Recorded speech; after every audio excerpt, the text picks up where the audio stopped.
오늘 찬양 우리 성가대 너무 감사합니다. 제가 다 아는 찬양이라 몰래 숨어서 테너했습니다.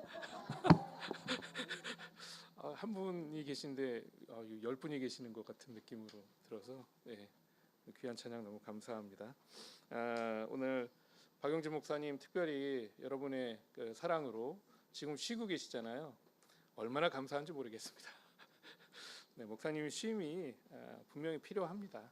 돌아와서 또 귀한 휴식의 그 은혜를 나눌 때 더 큰 은혜 있을 줄로 믿습니다. 오늘 사무엘상 3장에 있는 말씀으로 우리 신앙의 모델이 필요합니다라는 말씀으로 하나님 말씀 증거하겠습니다. 여러분 생각하는 사람 조각상이잖아요. 근데 잘 아는 것 같이 보이지만 사실은 우리가 기억 속에 어렴풋하게 기억하고 있을 때가 있습니다. 제가 한번 질문해 볼게요. 생각하는 사람은 오른팔을 들고 있을까요? 왼팔을 들고 있을까요? 자, 오른팔 한번 손들어 보십시다. 자, 내리시고 왼팔 뭐 절반이니까. 자, 그럼 원래 오른팔이에요. 오른팔을 이렇게 괴고 있습니다. 근데 이게 문제라면 제가 문제를 내지는 않죠. 이 오른팔을 어느 다리에 올려놓고 있을까요? 오른다리일까요? 왼다리일까요? 여러분 지금 한번 해보시면 이게 어떤 게 포즈가 좋은지. 자, 해보셨죠? 자, 오른팔에 오른다리다 손 들어보시죠. 이게 몸 움직이기 굉장히 쉬운 분들, 이렇게 살짝만 하시는 분들, 오른팔에 왼다리다라고 한번. 정답은 오른팔에 왼다리에 이렇게 올려놓고 있습니다.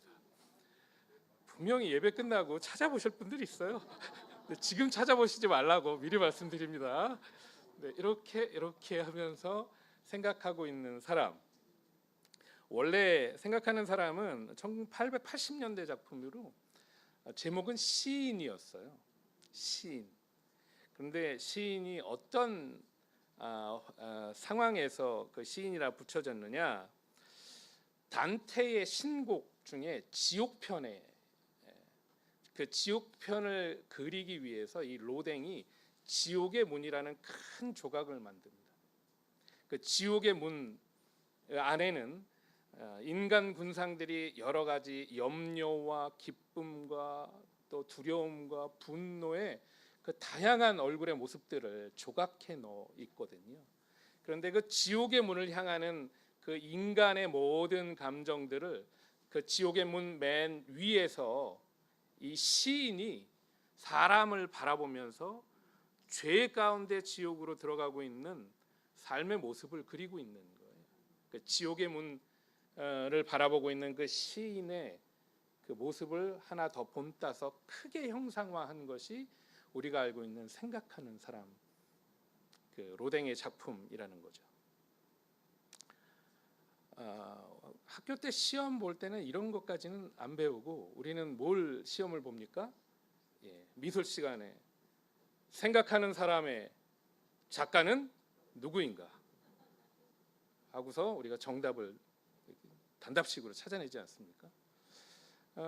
초등학교 때 어떤 학생이 공부 못하는 학생이, 그렇지만 눈이 좋은 학생이 미술 시험에 생각하는 사람의 작가는 누구입니까? 라는 질문을 받은 거예요. 생각이 나지 않습니다. 생각하는 사람인데 정답이 생각이 나지 않는 거예요. 근데 눈은 좋습니다. 대각선에 보면 공부 잘하는 반장이 앉아 있어요. 슬쩍 봤는데 아이고, 눈 좋은 애가 슬쩍 보니까 제대로 못 본 거예요. 그래서 반장이 오뎅이라고 썼네. 그래서 똑같은 말을 쓰면 선생님한테 걸릴까 봐 조금 바꿉니다. 그래서 정답은 어묵이라고 써놓고, 그 뒤에 더 공부 못하는 애가 하필이면 공부 못하는 애 거를 베껴요. 정답이 어묵이에요. 똑같은 말을 쓰면 또 혼날까 봐 이름을 바꿉니다. 덴뿌라. 선생님이 채점하는데 로댕, 로댕, 로댕, 오뎅, 덴뿌라가 나오는 거예요.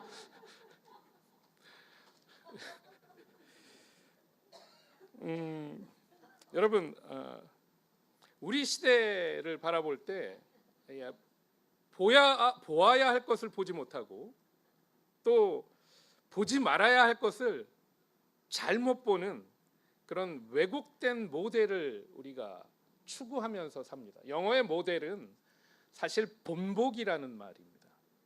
그런데 우리가 지금 모델이라고 이야기하면 그냥 외모로 훌륭한 겉보기의 의미가 더 크게 우리에게 남지 않나 싶습니다.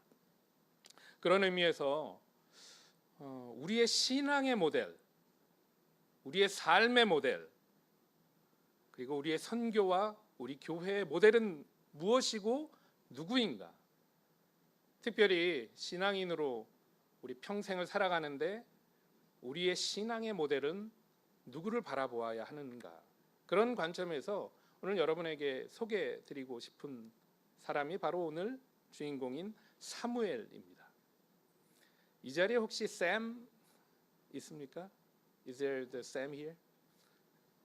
아이 이름 중에 사무엘이 굉장히 많은데 여기는 없으신가? 한 분 계셔요? 네. 아들 잘 정하셨어요. 사무엘, 성경의 모든 인물 가운데에서 흠이 없이 한평생을 살아갔던 인물이었습니다. 그리고 어두웠던 이스라엘의 시대에서 하나님의 영광의 등불을 가장 높이 들고 하나님 말씀에 순종했던 인물 바로 사무엘이었습니다. 선지자로서, 사사로서, 제사장으로서 하나님의 말씀대로 유일하게 흠없이 산 인물, 그가 바로 사무엘이라는 사람이었죠. 사무엘의 시대를 바라보면 이스라엘이 가장 어두웠던 시대라고 해도 과언이 아닙니다. 사무엘의 시대는 사사 시대의 말기였거든요. 사사란 하나님의 말씀을 증거로 나타냈던 사람들의 매 해마다 혹은 그 때마다 나타나서 하나님의 뜻을 전해주었던 그런 시대가 있었습니다. 그 시대의 맨 마지막 사사가 바로 사무엘입니다. 사무엘 이후에는 더 이상 사사가 나타나지 않고 이스라엘이 하나님께 왕을 구해서 왕정 시대를 시작하는 첫 번째 왕 사울이었죠. 그 트랜스퍼하는 그 시간에 하나님의 사람으로서 온전하게 산 인물 바로 오늘 주인공 사무엘을 여러분에게 소개해 드립니다.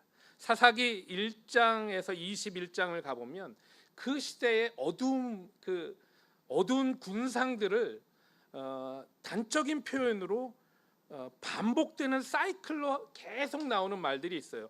이스라엘 백성이 여호와 앞에 악을 행하니라. 이스라엘 백성이 여호와 앞에 더욱 악을 행하니라.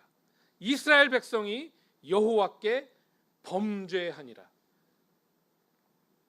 여러분, 샌프란시스코에서 우리가 가까이 살면서 우리 미국의 그 초기의 퓨리탄들이 하나님의 십자가를 통해서 교회를 통해서 정의와 진실과 공의를 외치면서 살고 있었던 미국의 처음 프론티어 정신이 지금 사라졌다고 얘기해도 과언이 아닙니다.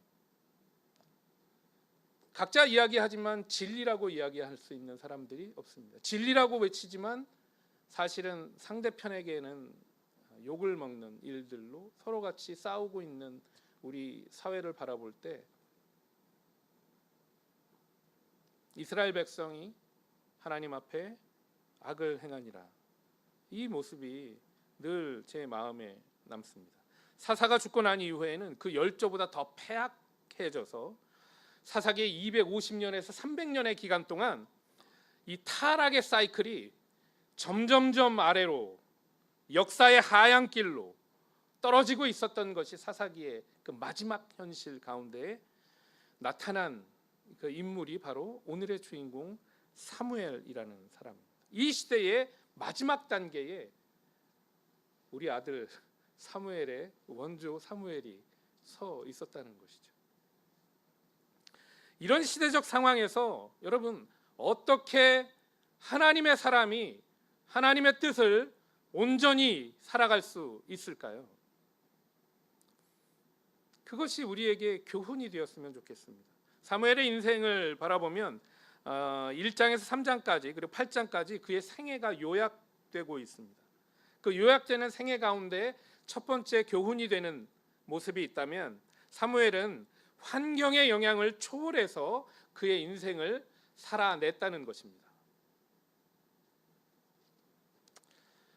시대적 상황뿐만이 아니라 그의 개인적인 상황도 그렇게 좋은 환경은 아니었어요. 한 아버지와 두 어머니의 가정에서 태어난 아들이었습니다. 어머니 한나가 아들이 생기지 않아서 기도로 낳은 자식이었죠. 그런데 그 기도하기까지 그 다른 와이프의 핍박이 너무 심했던 거예요. 어떻게 보면 결손 가정이 될 만한 그러한 환경에서 태어난 깊은 상처가 근본이 되었던 어머니들의 마음이 아이들에게 물려질 수 있었던 그런 가정의 환경에서 그가 하나님 앞에 바쳐진 것은 그가 젖을 떼자마자 하나님 앞에 바쳐졌다고 사무엘상은 기록하고 있습니다. 사무엘상 1장 24절에 그가 하나님 앞에 바쳐질 때 아이가 아직 어리더라. 젖을 떼자마자 여호와의 전에 봉헌했기 때문입니다. 여러분 자녀들 젖된 나이가 몇 살이었던가요? 어떤 권사님은 4살에 뗐대요. 그건 너무한 거고 보통 1살 반, 2살, 3살은 넘지 않잖아요. 제가 잘 몰라서 그래요. 2살? 안팎되나요? 그러면 그 2살 어린 아이가 젖을 떼자마자 어머니 품을 떠나고 아버지의 그늘 밖에서 하나님의 성전으로 보내지는 상황 가운데 이 아이가 있었다는 것이죠. 그러면 그 2살 어린아이가 살았던 그 성전은 어떤 곳이었느냐? 이스라엘의 유명한 2명의 깡패가 제사장 노릇을 하고 있었던 때예요. 홈니와 비느하스, 엘리 제사장의 2 아들들이라는 거죠. 2장 12절에 엘리의 아들들은 불량자라 표현하고 있습니다. 목사님인데 하나님의 평가가 불량 목사래요. 여러분 그렇게 생각하면 누구 떠오르는 사람 있습니까? 그러시면 안 됩니다. 그런데 그 시대에 있었단 말이지. 그 시대에 엘리 제사장의 2 아들들은 하나님의 평가에도 불량자, 사무엘의 평가도 마찬가지. 사무엘이 기록할 때 엘리 아들들은 불량자라. 자기 어렸을 때의 기억을 떠올렸을 거 아니에요. 사무엘 2장의 사무엘의 기억은 2가지입니다. 첫 번째, 엘리 제사장의 아들들은 재물을 강탈하는데 능했던 사람들이에요. 대놓고 훔쳐갔어요. 하나님께 온전히 드려야 할 전제가 있습니다. 전제는 건들면 안 돼요. 네. 온전히 하나님 앞에 드려야 할 제사입니다. 그런데 그 가운데 좋은 것들은 자기가 가로채고 자기 눈에 좋지 않은 것들만 하나님께 불태워서 올려드렸다는 거죠. 화제는 본인 목에 있어요. 근데 전제는 건드리면 안 된다. 그런데 누가 그거를 능하게 했느냐? 홈니와 비느하스, 이 2 아들들이 너무너무 잘한. 성전에서 수종드는 여인들을 겁탈했다고 하고 있습니다. 영화를 본다고 생각하면 우리 아이들이 맨날 보는 거 있잖아요. 눈여겨서 보고 있는 거. 근데 2살 어린아이가 매일같이 눈앞에 보이는 영화가 강도 영화의 포르노 영화예요. 이런 환경에서 사무엘이 성전에 있었다고. 온 나라가 도덕적으로 부패하고 영적으로 타락하고 심지어 성전 안에서 이런 악행이 저질러지고 있는데 그곳에서 어린 2살짜리 사무엘이 자라나고 있는데 그는 하나님 앞에 온전히 서는 어린아이로 자라났더라 하는 것이죠. 여러분 시대적인 상황이나 사회적인 정황이나 가정적인 조건이나 개인적인 환경이 올바로 자라나기에 힘든 환경임에도 불구하고 그 사무엘에게는 이 모든 환경이 전혀 영향을 주지 못했다는 사실입니다.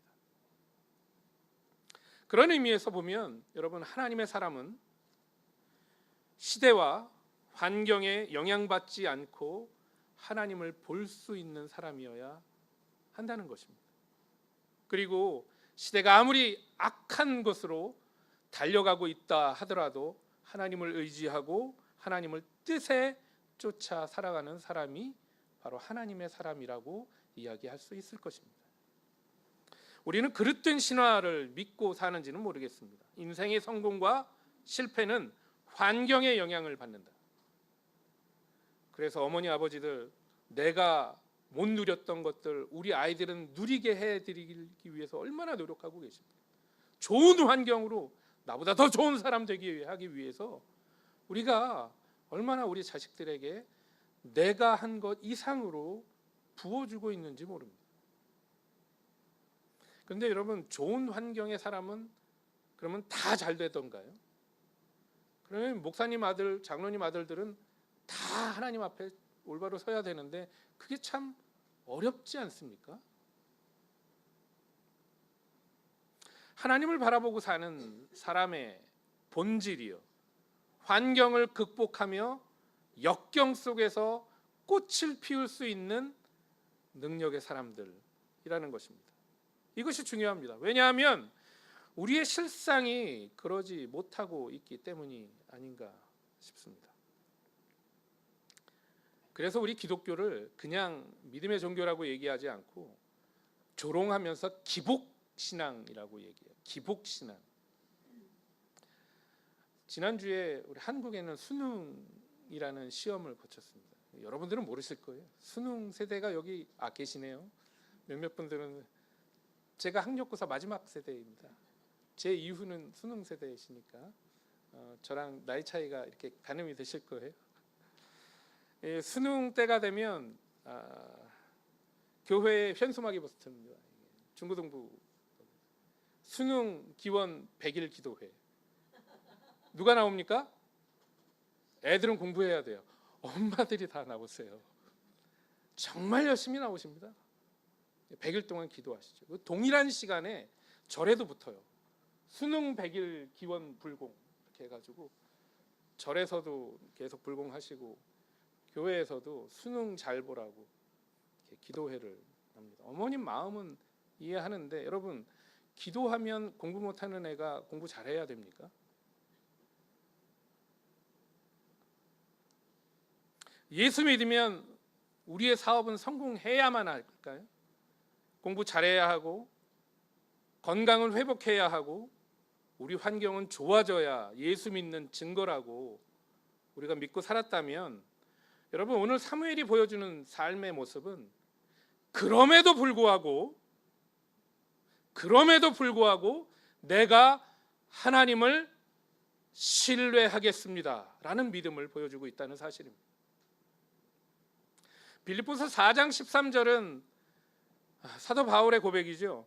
내게 능력 주시는 자 안에서 내가 모든 것을 할 수 있습니다. 할렐루야. 그래 아멘 하고서 늘 그 말씀을 우리 마음에 새기고 집에 액자로 해서 가게 오픈하면 거기에 문설주에다 붙여놓고 집 대문에다가 문 열기 전에 이거 보고 가라고 이게 붙이고 하는 게 우리의 믿음의 신앙인데, 사도 바울이 정말 그런 의미로 됐나요? 여러분 그 빌립보서 4장 13절 2절에 이전에 그 내용을 한번 확인해 보세요. 내가 부함에도 처할 수 있고 내가 가난함에도 처할 수 있는 일체의 비결을 내가 주님 안에서 배웠노라. 일체의 비결을, 믿음의 비결을 내가 배웠노라. 그래서 내가 능력 주시는 자 안에서 내가 모든 것을 할 수 있기 때문에 그가 성공의 자리로 간 게 아니고 지금 감옥에 있다는 거예요. 고난을 받고 있다는 겁니다. 하나님이 내가 이 고난을 이길 수 있는 힘을 주신다는 일체의 비결을 내가 배웠기 때문에 내가 예수 믿기 때문에 성공의 자리로 나아가는 것이 아니라 예수 믿기 때문에 주님을 전하기 위해서 지금 감옥에 있는 것도 내가 당연하게 능력으로 하나님이 주실 것을 내가 믿노라. 이 믿음의 고백을 보내주면서 내가 능력 주시는 자 안에서 내가 모든 것을 할 수 있노라 이렇게 고백하고 있는데, 우리는 왜 이 말씀 가지고 하나님 나는 성공의 자리로 나아가야 합니까? 하나님 나는 꼭 공부 잘해야 하는 이 말씀을 근거로 내가 하나님 앞에 나아가겠습니다. 이거 정반대의 얘기를, 사도 바울과 정반대의 얘기를 하나님께 고백하고 있는 거예요. 우리가. 그럼에도 불구하고 다니엘과 세 친구가 풀무불의 앞에서 왕에게 절하지 않으면, 왕의 신상에게 절하지 않으면 이 풀무불에 너희들을 죽이겠다 하는 그 무서운 위협 가운데서도 우리가 대답할 필요가 없습니다. 왕이시여, 주님께서 우리를 분명히 구원해 주실 것을 우리는 믿습니다. 그럼에도 불구하고 그리 아니하실지라도 우리는 왕 앞에 절하지 않겠나이다. 이게 믿음의 사람들의 고백이었거든요. 여러분, 이것이 우리의 기독교 아닙니까? 우리의 환경 때문에 하나님을 떠나고, 우리의 환경 때문에 잠시 교회 멈추고, 우리의 환경 때문에 하나님을 등한시하는 모습이 얼마나 부끄러운 모습인가를 우리는 사무엘의 삶의 이 모습을 통해서 돌이켜 보게 됩니다. 사무엘의 첫 모습은 사무엘상 1장 28절부터 등장을 해요. 그런데 사무엘이 어떻게 그렇게 환경을 초월해서 하나님을 붙잡을 수 있었나를 우리가 볼 수 있는 것이, 사무엘이 자기 자신을 표현할 때 반복적으로 또 이야기하는 것이 있습니다. 사무엘은 여호와 하나님을 섬기니라. 할렐루야. 2장 11절에, 2장 18절에, 21절에, 26절에, 3장 19절에 사무엘 본인이 기술한 자기의 그 어렸을 때의 신앙의 배경을, 그는 늘 여호와께서 나와 함께 해 주셨기 때문에 사무엘은 여호와 하나님만을 섬기니라 라고 자기 자신을 기술할 때 이렇게 표현하고 있었다는 것입니다.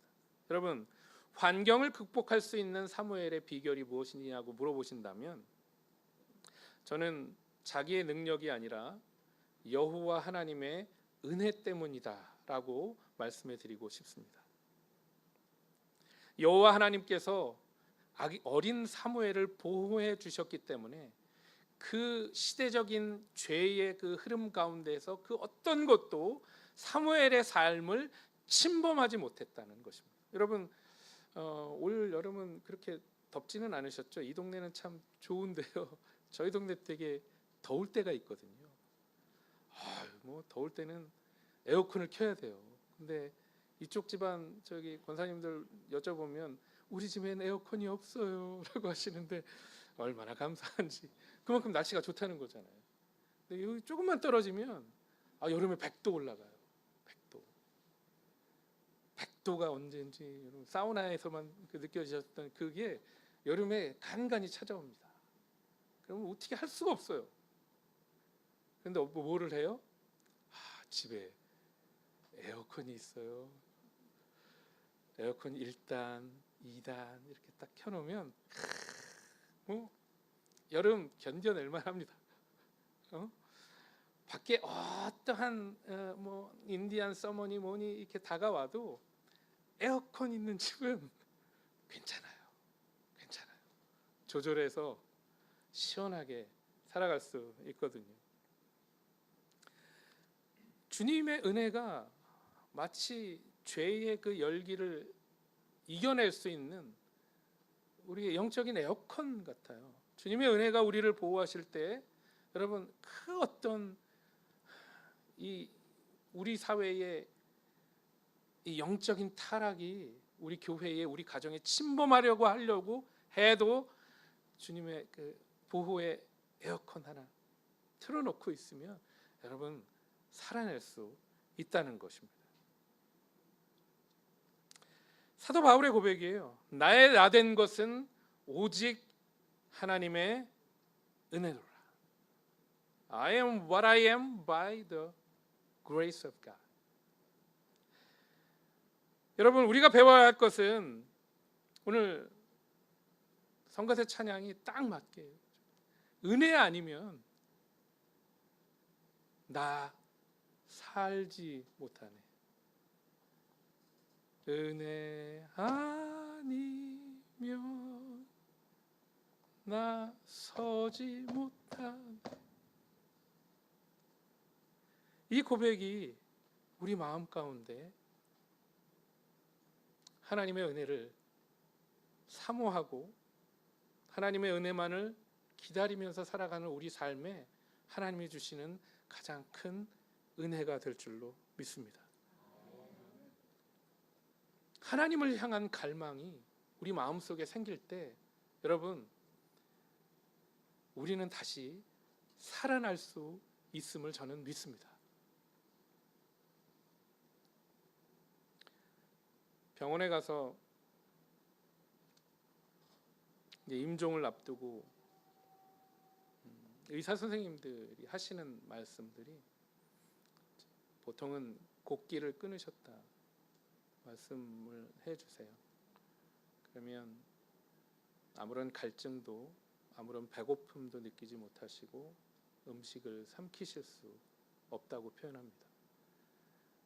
그렇게 하면 물리적으로 이제 짧으면 3일, 길면 일주일 안에 하나님 나라 가시는 거라고 받아들여야 합니다.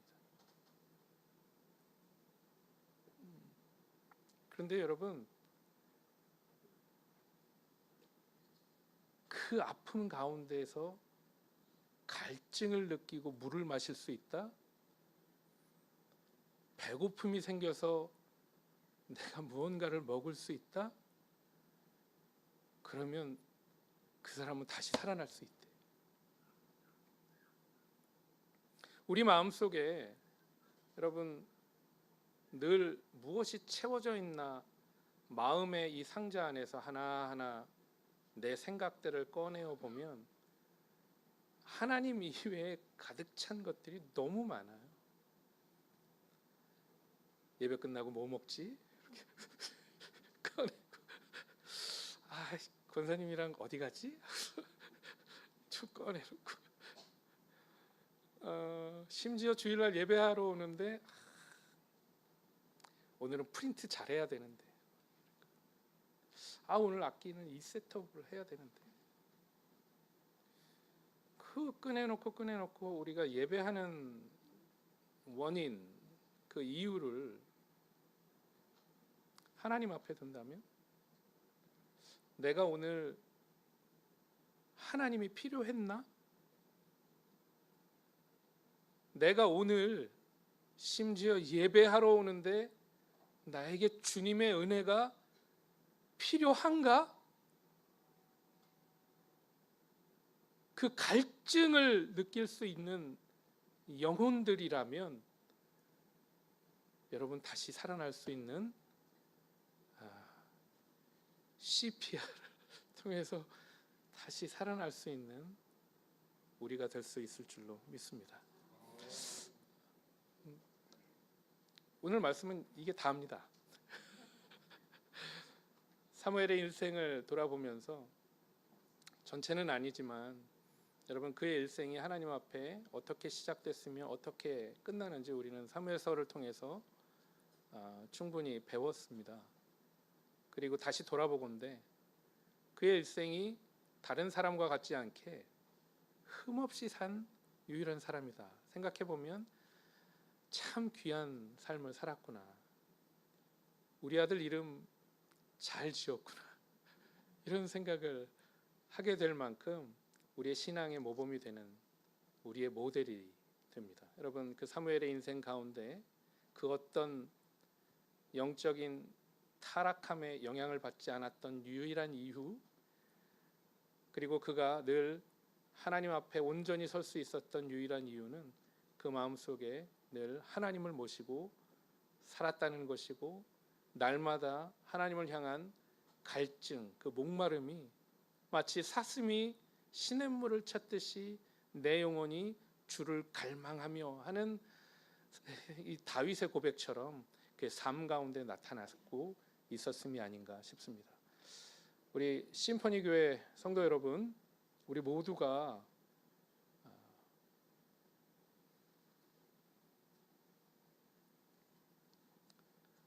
목마를 때처럼 우리 영혼이 가란가, 우리 영혼이 하나님이 필요한가?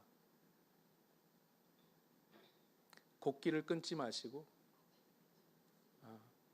우리의 갈증이 단순히 물을 넘어서 나에게 하나님이 필요합니다 고백하는 저와 여러분 될 수 있기를 주의 이름으로 축원합니다. 우리 함께 기도하겠습니다. 좋으신 하나님 아버지, 은혜를 감사합니다.